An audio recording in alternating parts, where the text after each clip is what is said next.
There is a season in NFL history so extreme that the league quietly made sure it would never happen again. In 1984, James Wilder Sr. touched the ball 492 times, not carries, touches. He logged 407 rushing attempts, caught 85 passes, and totaled 2,229 yards from scrimmage, finishing just 16 yards short of an all time NFL record. Wilder didn't do this on a contender, he didn't do it behind an elite offensive line.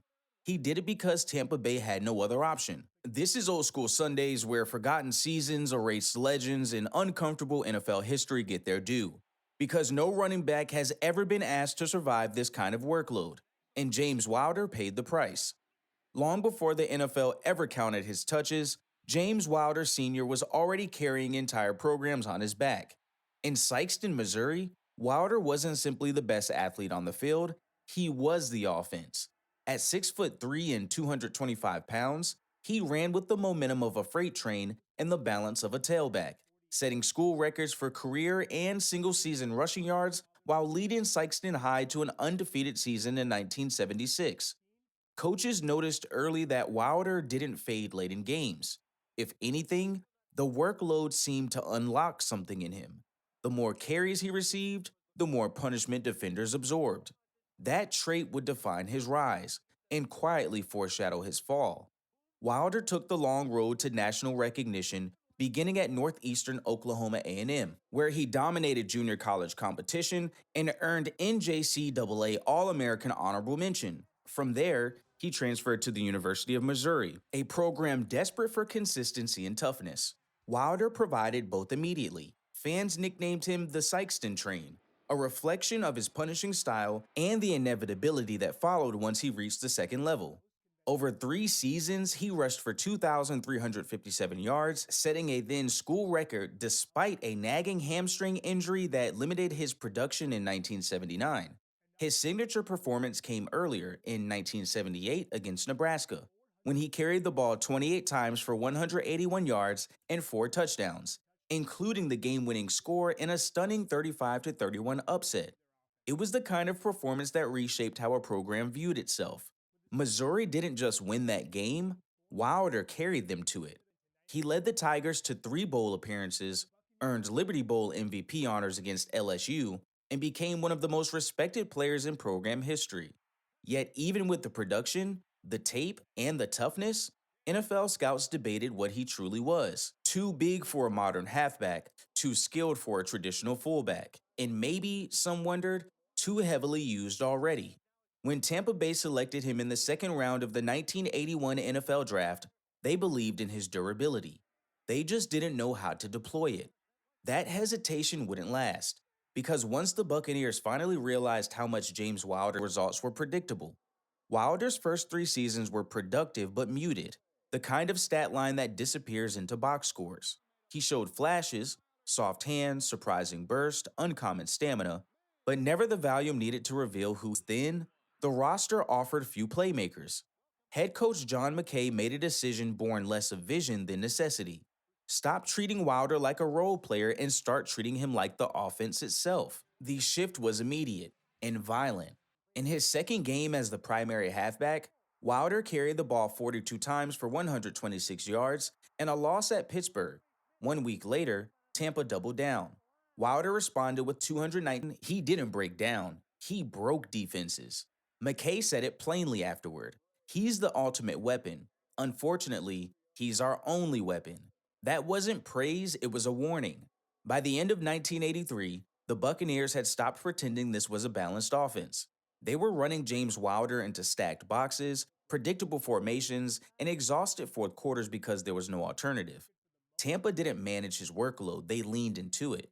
And what began as a midseason adjustment quietly became a philosophy. Because in 1984, Tampa Bay wouldn't just feature James Wilder, they would test the absolute limits of what a running back's body could endure. Wilder carried the ball 407 times, a number that still feels fictional. He added 85 receptions because Tampa needed him in the passing game just as much as they needed him between the tackles. When the season ended, he finished just 16 yards short of an all-time NFL record for yards from scrimmage. That workload wasn't spread out gently. It was concentrated, relentless, and unapologetic. Wilder set an NFL record with 43 carries in a single game. He shared another record by touching the ball 48 times in one contest, a total so extreme it has only been matched once since. By 1985, the numbers attached to James Wilder no longer looked shocking, and that was the problem. What should have been treated as a red alert became routine. Tampa Bay didn't pull back, they didn't recalibrate, they doubled down. Wilder followed his historic 1984 season with 365 carries, 53 receptions, 1,300 rushing yards, and 10 touchdowns, pushing his 2 year total to an almost unthinkable 910 touches. In modern terms, it was malpractice. In 1985, it was just business. The Buccaneers were still bad. Worse, actually. John McKay had retired, handing the team to Lehman Bennett, whose tenure would be remembered mostly for how quickly things fell apart. Tampa Bay finished 2-14, yet even as the losses mounted, the offense never evolved. The answer to every problem was still the same: give the ball to Wilder. And he kept delivering. He opened the season with four straight 100-yard rushing games, finishing the year with five, tying his own franchise record. He gashed the legendary 1985 Bears defense for 166 yards and a touchdown, one of the few running backs that year to do real damage against Chicago. Even as the roster around him crumbled, Wilder remained the one constant opposing defenses had to plan for. But something had changed. The burst wasn't quite as violent. The recovery between games wasn't as automatic. The hits were piling up. That once made him special was beginning to extract interest. The Buccaneers, meanwhile, offered no protection, no offensive line overhaul, no philosophical shift, no attempt to preserve the most valuable asset they had. When Ray Perkins arrived in 1986, the misuse had already been done. His numbers fell sharply, not because his ability disappeared, but because his body had absorbed years of punishment no running back was designed to withstand. This wasn't decline in the traditional sense, it was consequence. And the most uncomfortable part? The NFL had already learned from James Wilder, even if Tampa Bay hadn't. By the time James Wilder entered the late 1980s, his reputation no longer matched his resume. The Buccaneers had a new head coach in Ray Perkins, but the instability remained the same. Tampa Bay continued losing, continued reshuffling roles, and continued asking Wilder to adapt to whatever the roster required. Once the centerpiece of the offense, he was now being asked to plug holes, moved to fullback, used more as a receiver, and occasionally deployed on special teams. It was a reflection of his professionalism, but also a signal that his window as a featured back had closed. The numbers told a partial story. In 1986, Wilder rushed for 704 yards and caught 43 passes. In 1987, he totaled 488 rushing yards, failed to score a rushing touchdown for the first time in his career, and functioned primarily as a utility player. From 1988 to 89, his production continued to slide. What the numbers didn't show was context. Wilder wasn't losing his role because he couldn't play. He was losing it because the league was changing, and because his body had already absorbed a decade's worth of punishment in just a few seasons. The carries that once defined his greatness had shortened his peak. The same durability that made him indispensable had been exploited until there were respected figures in a locker room that had very little to celebrate. For a franchise mirrored in losing seasons, he represented effort without excuses. By 1990, after 7 consecutive losing years in Tampa Bay, Wilder chose something he had rarely known: a chance to win. He left as a Plan B free agent signing with Detroit. His role was minimal: 51 rushing yards, one touchdown on an 8 yard reception, but the moment mattered. That touchdown pushed him past 6,000 career rushing yards. The NFL didn't lose James Wilder, it used him up like a mule. What happened to Wilder wasn't bad luck, and it wasn't the natural decline of a running back. It was industrial. He was treated less like a franchise player and more like a piece of farm equipment. Load him, drive him forward, and replace him once the wear became visible. The Buccaneers didn't protect him because protection required alternatives, and alternatives required investment. It was easier to grind one elite player into the turf than to build a functional offense around him.